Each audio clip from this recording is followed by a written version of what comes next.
New Thinking Aloud is presented by the California Institute for Human Science, a fully accredited university offering distant learning graduate degrees that focus on mind, body, and spirit.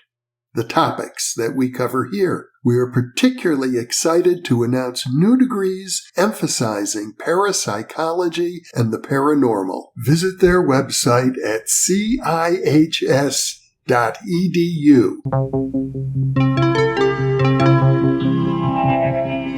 Thinking Aloud. Conversations on the leading edge of knowledge and discovery with psychologist Jeffrey Mishlove.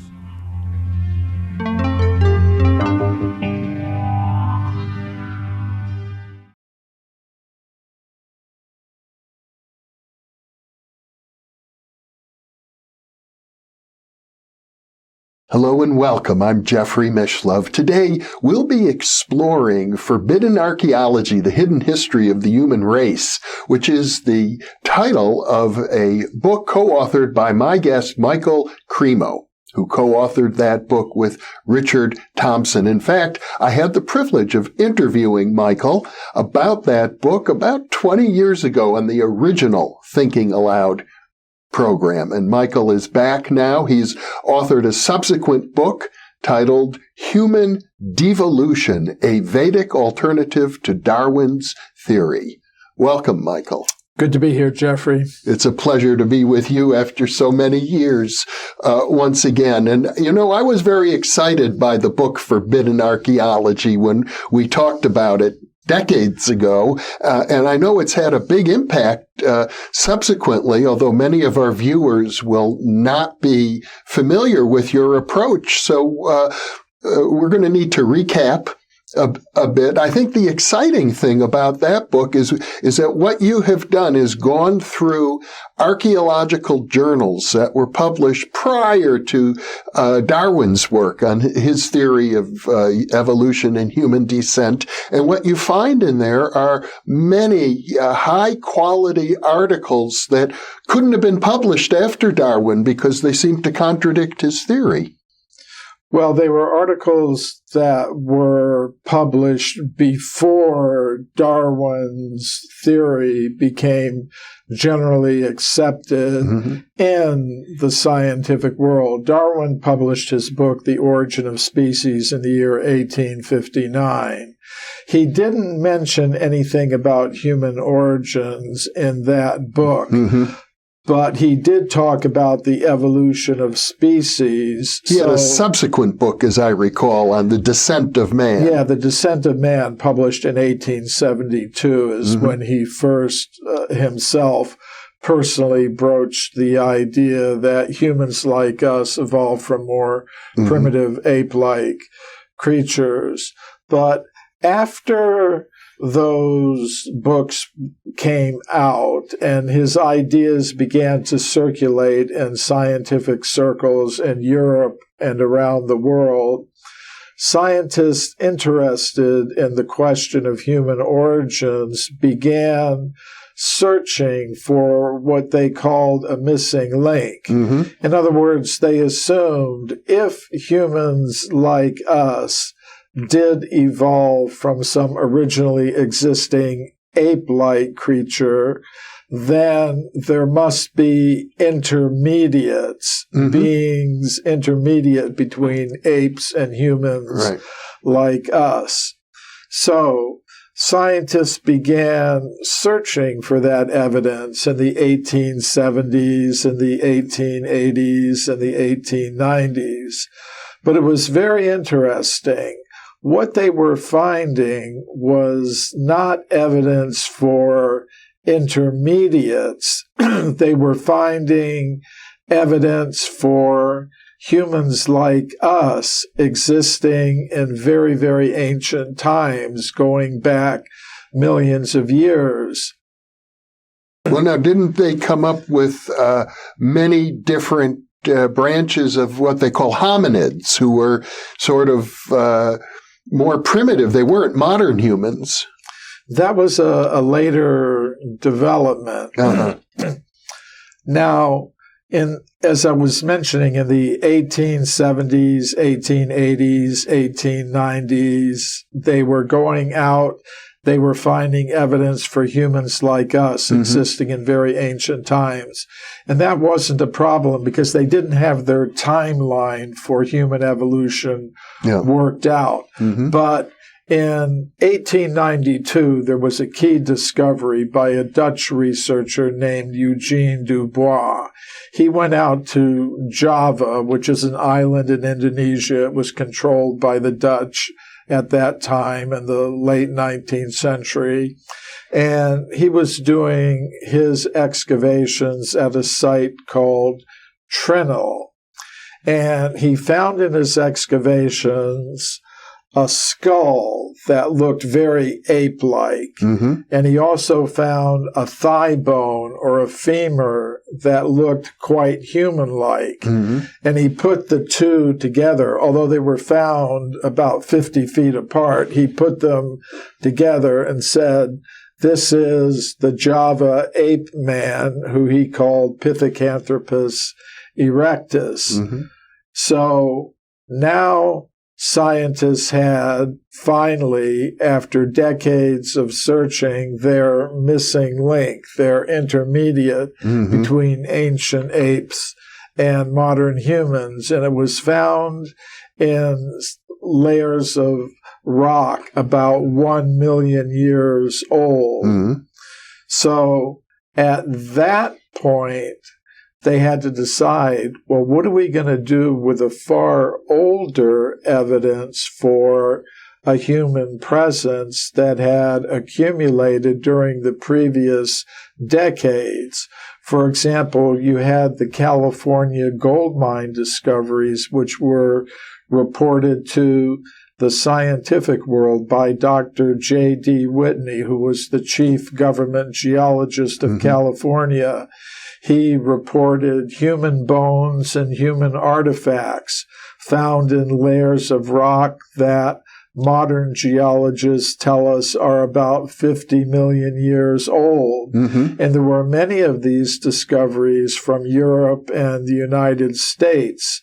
So what happened was, after the Java man discoveries became accepted, scientists decided that any evidence for a human presence earlier than that, say going back 1 million years or more, was to be dismissed. So couldn't be valid because it would contradict the now accepted theory of Darwin. Yes. And then when things like that were discovered subsequently, after this new timeline had become fixed as a consensus in the scientific community, when anything showing a human presence was found over 1 million years old or so, it had to be either understood as some kind of mistake,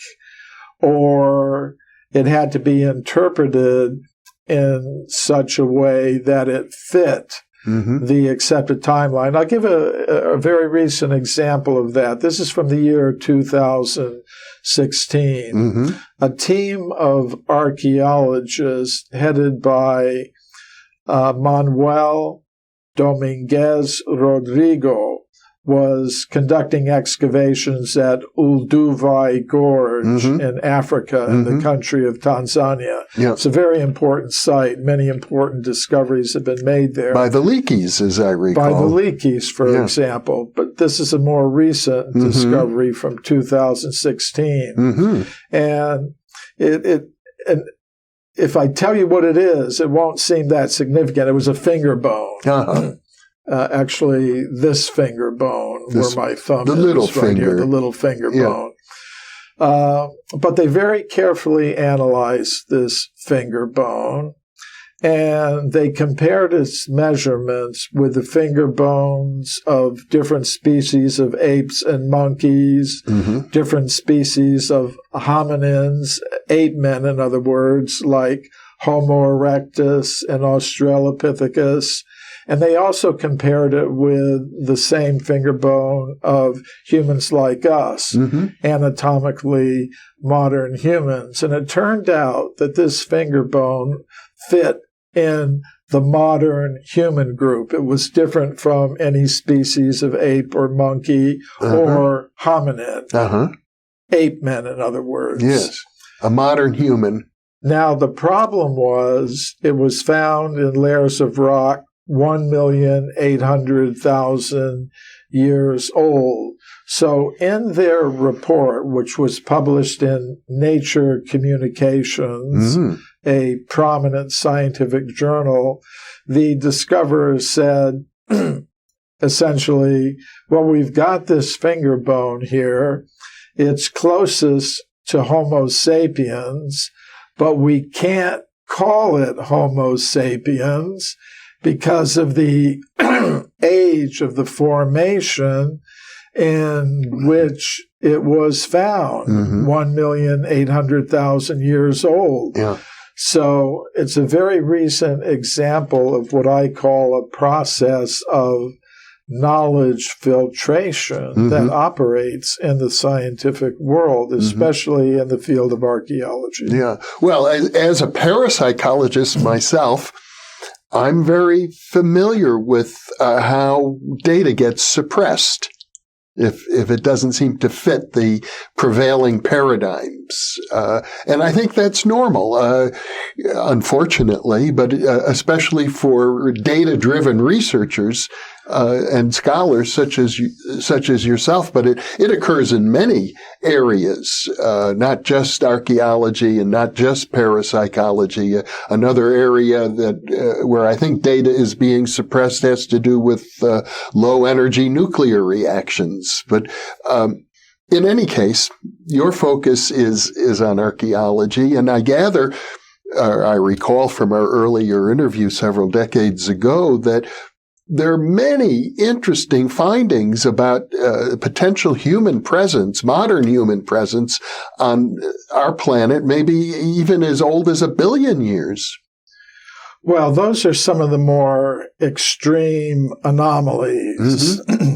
Yeah, anomalous discoveries are discoveries that don't fit the dominant scientific consensus. And I think you're right. This process of knowledge filtration, which isn't really a conspiracy theory, it's just something that philosophers of science and historians of science have understood for a long time, that theoretical preconceptions can influence how scientists react to different categories of evidence that come to their attention. Yeah. But in archaeology, the dominant consensus is that humans like us first came into existence about 200,000 years ago.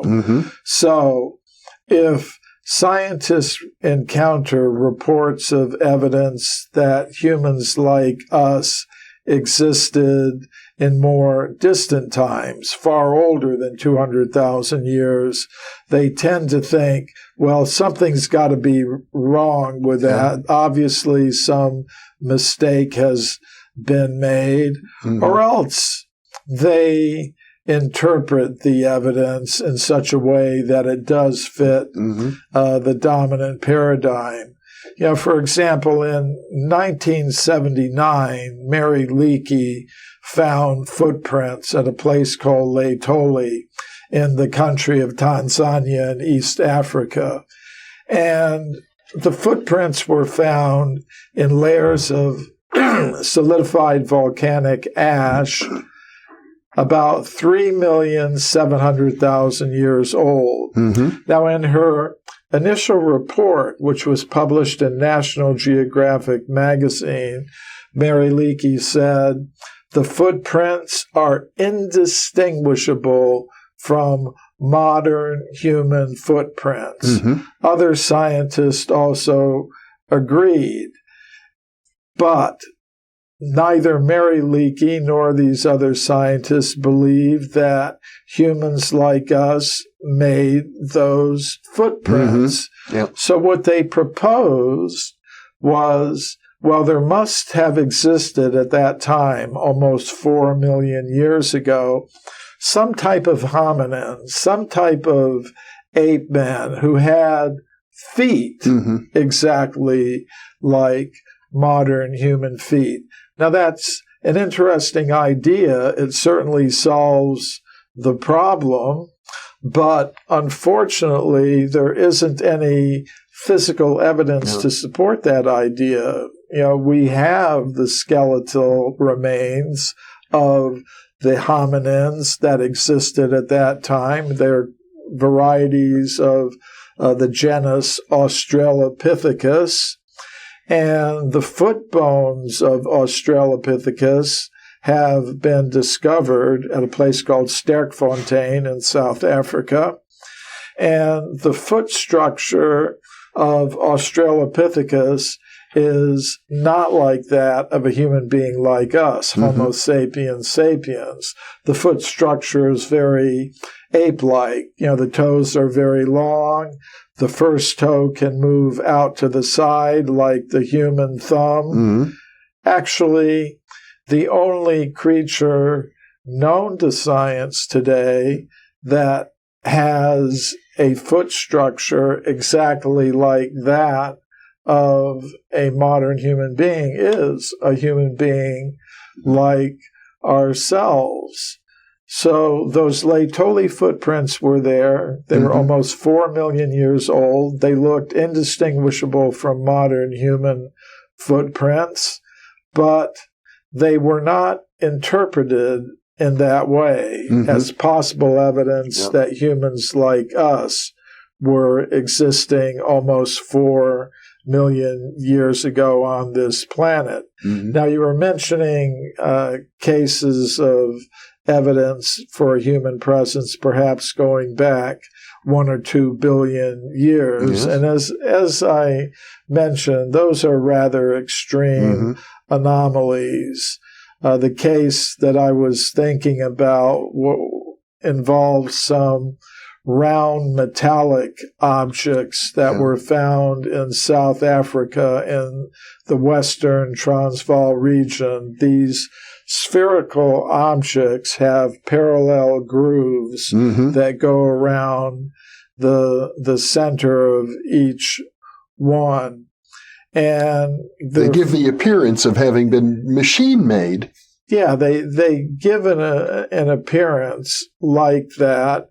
And, they've been analyzed. They're made of a kind of iron ore called hematite, which is also considered to be sort of like a semi-precious stone. You can get jewelry made of hematite. Oh, yes. So they're interesting objects. Nobody has provided to me a very convincing natural explanation how they could have formed in deposits over 1 billion years old in South Africa. If somebody could, well, I'd be prepared to accept that, but otherwise I'm ready to consider the possibility of them being evidence for an extremely ancient human presence on this planet. Now, by human, because all that we have are these metal balls, I'm assuming you're really just referring to some sort of I'll call them individuals who are capable of creating an object like that. They might be nothing like modern humans anatomically. Well, or they might be. Maybe we just don't know on the basis of that one piece of evidence. But there are cases of anatomically modern human skeletal remains being found in very, very ancient layers of rock. Mm-hmm. You referred to the California gold mine case earlier. Yes, that's one. Another case, which isn't quite as old as that, but is still anomalous in terms of the current theories, which hold that we shouldn't be finding anatomically modern humans any further back than 200,000 or 300,000 years ago. And the case I'm thinking about here is the human skeletal remains that were found by the Italian geologist Giuseppe Ragazzoni in the late 19th century at a place called Castanedolo in northern Italy. He was conducting excavations there, and he found several anatomically modern human skeletons in layers of rock that modern geologists consider to be about 4 million years old. Which now, when many scientists today hear about a discovery like that, they say, obviously, something's got to be wrong here. Obviously, those were intrusive burials. In other words, about 4,000 or 5,000 years ago, on the surface, some human being died, and then his friends and relatives dug a grave, and they placed the body down into that very ancient layer of rock at Castanedolo, 4 million years old. Now, things like that can happen. They do happen. But the discoverer, Dr. Ragazzoni, was a professional geologist, and he was very much aware of this problem. And he said in his original report in the Italian language, published in a scientific journal, that if it had been a burial, then the layers of rock above the skeleton would have been disturbed. And he said he looked very carefully when he was conducting his excavations, and he could see that all the overlying layers of rock were intact and undisturbed. In fact, he said, each layer of rock had its own microstratification that was undisturbed, indicating that the skeletons really did belong in the layer of rock in which they were found, in this case, about 4 million years. Now, if there are only a couple of these cases, maybe you could, I think, try to set them aside in some way or downplay their significance. But what I've shown in my work is that there are hundreds of these cases where archaeologists, geologists, and other scientists who are digging into the earth have found human bones, human artifacts, and human footprints that go far further back in time than the now dominant consensus allows, as I said, about 200,000 or 300,000 years. So I think if we're going to talk about human antiquity, we should deal with a complete set of facts, not some partial subset of the whole collection of evidence. Well, I would think that if, for example, it were determined that humans were 4, 5, or 6 million years, modern humans on this planet, there's nothing that would make that inconsistent with Darwin's theory of evolution. No, that wouldn't. But if we go back 50 or 60 million years, that would place humans before the first primates, even. In other words, before the first apes and monkeys. So it would be a little difficult, to accommodate that at least with the present theory. Now, you could potentially come up with some new version of the Darwinian theory of evolution, that could accommodate evidence like that. And I would say if anyone wants to do that as their way of accommodating the evidence, then I welcome that. Basically, what I've tried to do in my book, Forbidden Archaeology, is provide the complete data set. And what people do with that data set, which includes this anomalous evidence for extreme human antiquity, what they do with it is their business. Now, they may try to explain it with some new version of the Darwinian theory of evolution. Some people I've known have appealed to time travel, to time travelers to try to explain the evidence for extreme human antiquity. Others appeal to extraterrestrial interventions. And then there's my favorite, just human beings like us have been around for a lot longer than we now think, and we need new explanations for how they originally got here.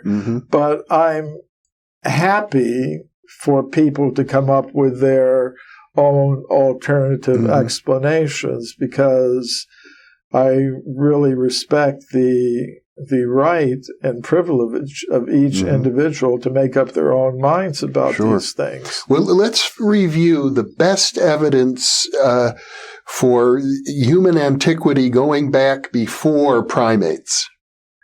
Well, I would say the California gold mine discoveries are really a very, very good example, because there you have many cases of human bones and human artifacts being discovered in layers of rock that date back to the early part of the geological period called the Eocene, which means these things would be about 50 million years old.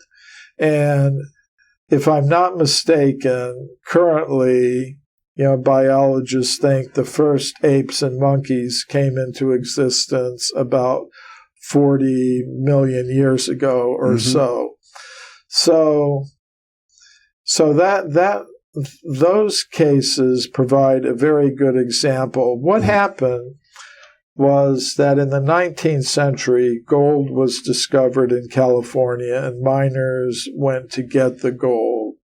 And to get the gold, they were digging tunnels into the sides of mountains, like Table Mountain in the Sierra Nevada mountains near the town of Sonora in Tuolumne County, California. And deep inside these tunnels, like the Montezuma mining tunnel, over 1,500 feet inside that tunnel, the miners were finding obsidian spear points, stone mortars, and pestles in other mining tunnels in the California gold mining region. They were finding human bones, other human artifacts. And these discoveries came to the attention of Dr. J.D. Whitney, who was a Harvard-educated geologist who had gone out to California. He'd become the state geologist of California. So these discoveries came to his attention, and he went to the sites. He examined them personally, conducted interviews with the discoverers, thoroughly documented these discoveries, and did his own personal research, and then published a report that was released to the scientific world through Harvard University's Museum of Comparative Zoology. So these were numerous discoveries, very well documented by a prominent American scientist, published in the professional scientific literature, but we just don't hear very much about them today because of this process of knowledge filtration that I mentioned a little bit earlier in our talk. There was a prominent anthropologist, William Holmes, who worked with the Smithsonian Institution. He was a contemporary of Whitney's, and you could say he was more highly placed in the scientific establishment at that time. And he wrote, I'm paraphrasing a little bit, if Dr. Whitney had understood the theory of human evolution as it's understood today, in light of the Java Man discoveries that I mentioned earlier in our talk, if he had understood the theory of human evolution, he wouldn't have announced those conclusions, despite the imposing array of testimony with which he was confronted. And I'll just translate that. If the facts didn't support the theory, then those facts should have not been published. He should have understood this can't possibly be true. So that's one of the cases, I think, where you've got some very, very good evidence placing an anatomically modern human presence before or right at the very beginning of the time that the first apes and monkeys, who would be the proposed ancestors of such anatomically modern humans. So what you're suggesting is that the modern human species may have preceded other primates rather than have descended from them. Well, that's one way to look at it. Another way to look at it might be that we really don't even understand the true history of primates. I've concentrated in my work on the extreme antiquity of the human species, the anatomically modern human species, and it turns out to be quite different from what we're being told according to the modern scientific consensus. So the actual history of primates and other species may also be different. Good point. But I haven't really looked into that. But what I would say is that if we look at all of the evidence, the pattern that emerges is one of coexistence rather than evolution.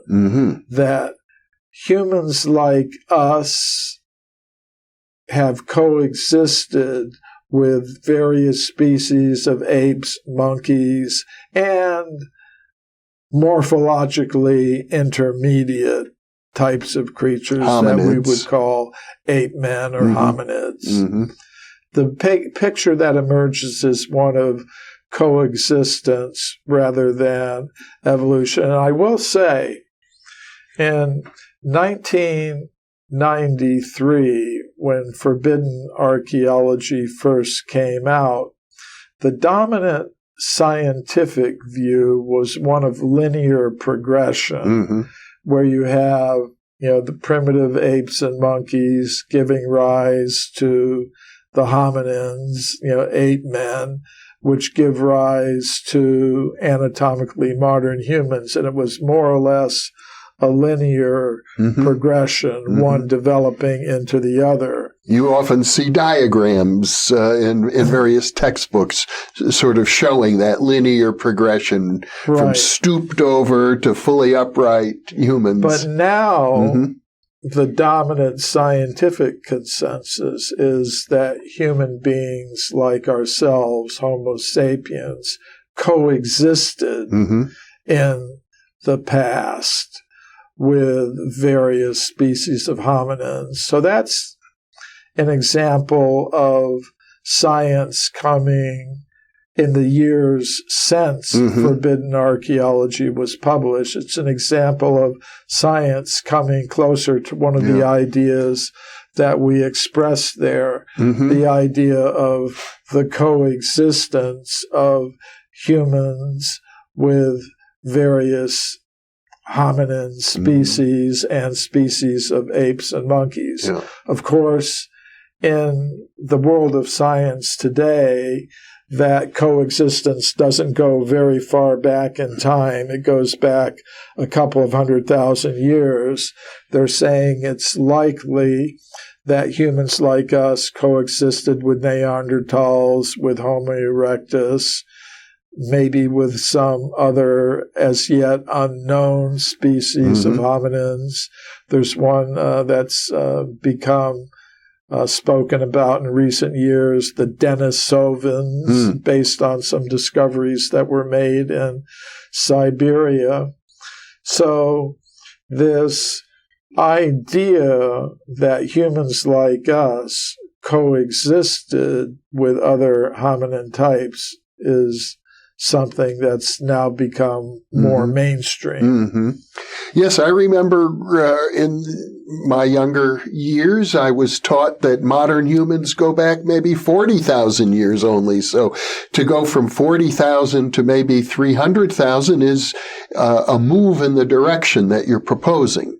Absolutely. Actually, when I was doing the research and writing for Forbidden Archaeology, which appeared in 1993, the dominant consensus at that time was humans like us, Homo sapiens, sapiens, came into existence about 100,000 years ago. Now the dominant consensus is 200,000 years, and it's moving towards 300,000 based on some discoveries of skulls from a site in Morocco, that were published just this year, I think, that go back about 300,000 years. These skulls have features like those of anatomically modern humans. So I look at these new developments as tiny steps in the right direction, but I think they've got a long way to go before they come to a truly accurate estimation of the antiquity of our species. Well, I think it's fair to give our viewers a little preview of some of the interviews that we still plan to do while you're here. Okay. And that is to talk about the concept of human devolution that you wrote about in your subsequent book, based on a lot of evidence from parapsychology and psychical research, plus your study of Vedic literature and study of the cosmologies of different cultures around the globe, that really what you're proposing is that this data that you uncovered and presented in your first book, Forbidden Archaeology, suggests perhaps a whole new way of thinking about what it means to be human. It certainly does to me.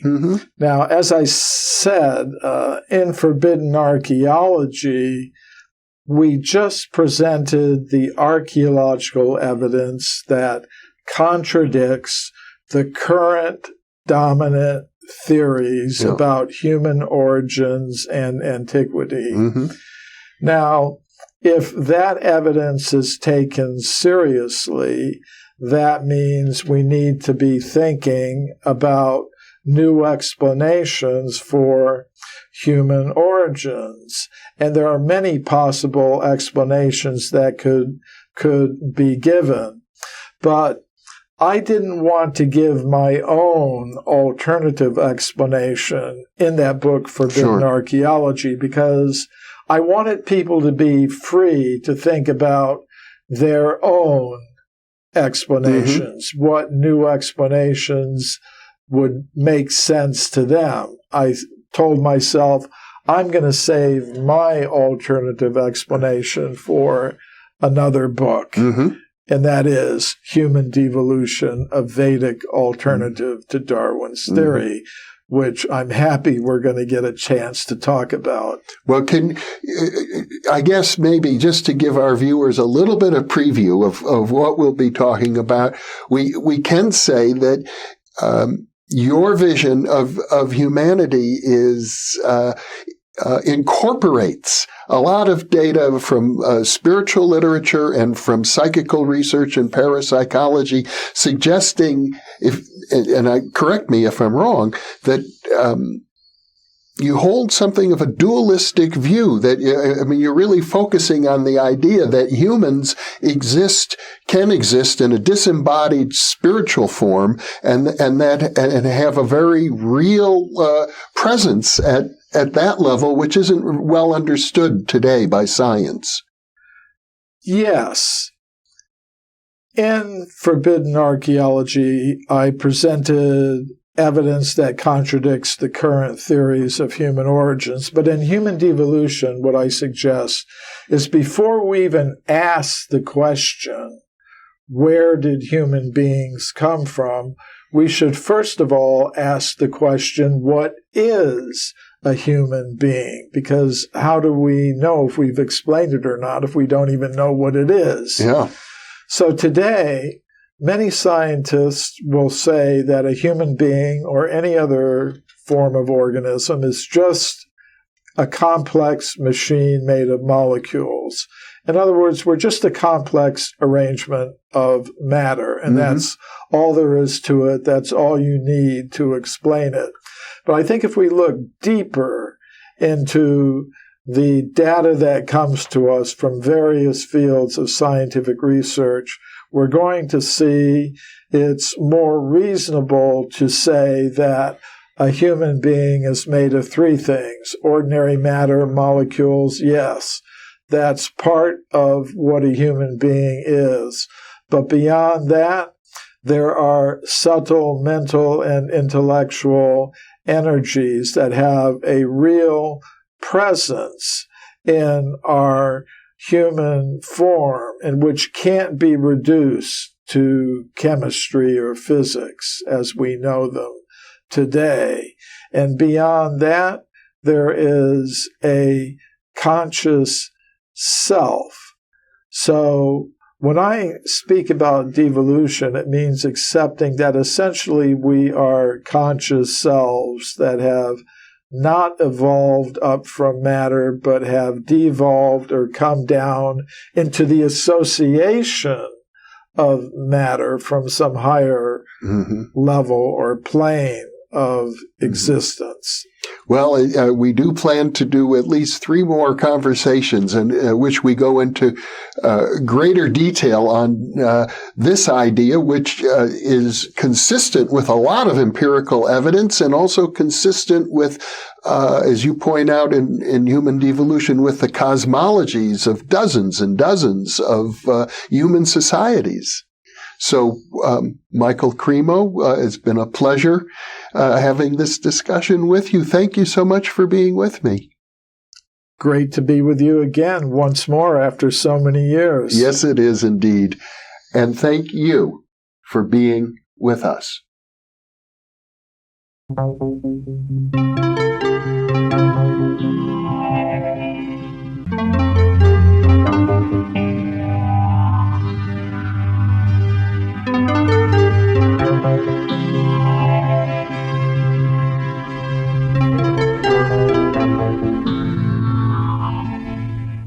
Book 3 in the new Thinking Aloud dialogue series is UFOs and UAP, Are We Really Alone? Now available on Amazon. You can now download a free PDF copy of issue 7 of the New Thinking Aloud magazine or order a beautiful printed copy.